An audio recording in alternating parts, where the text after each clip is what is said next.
Hello friends, welcome to my channel. मैं हूं सनोज और आप देख रहे हैं सनोज स्टडी सेंटर।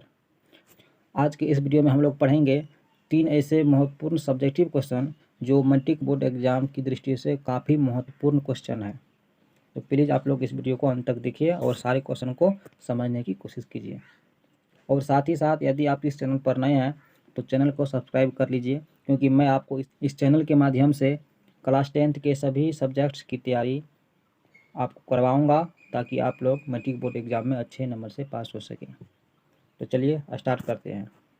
पहला क्वेश्चन है, संसाधन को परिभाषित करें, अर्थात संसाधन किसे कहते हैं। इसका उत्तर होगा, हमारे पर्यावरण में उपस्थित सारी वस्तुएं जो हमारी ज़रूरतों को पूरा कर सकते हैं संसाधन कहलाती है।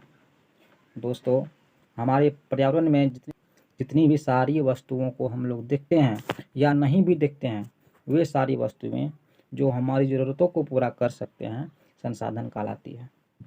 जैसे वायु, जो हम लोग सांस के रूप में ग्रहण करते हैं, वो हमारी ज़रूरतों को पूरा करते हैं। हम उनके बिना इस पृथ्वी पर नहीं रह सकते हैं, अतः वायु एक संसाधन है। पेट्रोलियम, मोबाइल, पशु आदि। दोस्तों, उपयोगिता के आधार पर संसाधन 2 तरह के होते हैं, नवीकरणीय संसाधन और अनवीकरणीय संसाधन। आइए हम लोग नवीकरणीय संसाधन के बारे में जानते हैं। दोस्तों, नवीकरणीय संसाधन वे संसाधन जिन्हें भौतिक, रासायनिक या यांत्रिक प्रक्रिया द्वारा पुनः प्राप्त किया जा सकता है। वैसे नवीकरणीय संसाधन की परिभाषा हम लोग जानें तो वे संसाधन जिन्हें हम पुनः प्राप्त कर सकते हैं, हम उन्हें पुनः निर्माण कर सकते हैं, वे नवीकरणीय संसाधन कहलाते हैं।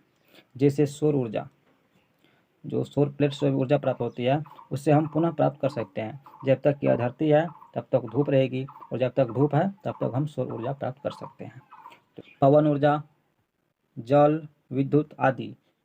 दूसरा है दोस्तों अनवीकरणीय संसाधन। वे संसाधन जिन्हें भौतिक, रासायनिक या यांत्रिक प्रक्रिया द्वारा पुनः प्राप्त नहीं किए जा सकते हैं, अर्थात वे संसाधन जिन्हें हम किसी भी विधि द्वारा पुनः नहीं प्राप्त कर सकते हैं, उन्हें दोबारा नहीं बना सकते हैं, उस संसाधन को हम लोग अनवीकरणीय संसाधन कहते हैं। इन संसाधनों का विकास लंबी अवधि में जटिल प्रक्रियाओं द्वारा होता है। इस प्रक्रिया को पूरा होने में लाखों वर्ष लग जाते हैं। जैसे कोयला, यह अनवीकरणीय संसाधन है, उससे हम पुनः किसी भी विधि से प्राप्त नहीं कर सकते हैं।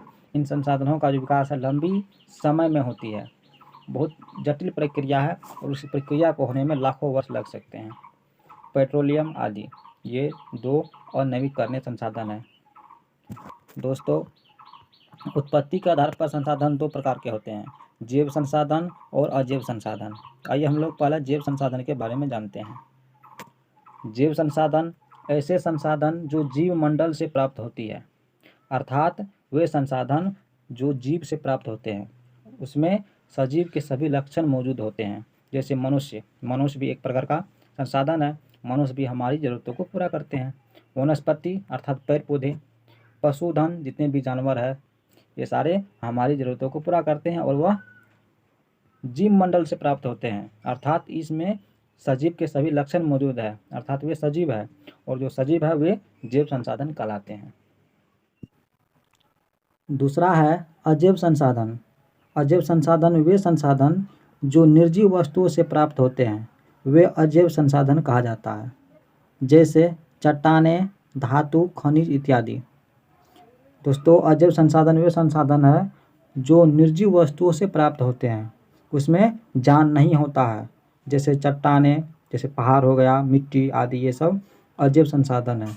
धातु, खनिज इत्यादि। अगर आपको वीडियो अच्छी लगी प्लीज़ वीडियो को एक लाइक कर दीजिए। इसी प्रकार का क्वेश्चन हम अगले वीडियो में लेके आएंगे। मिलते हैं अब अगले वीडियो में। जय हिंद।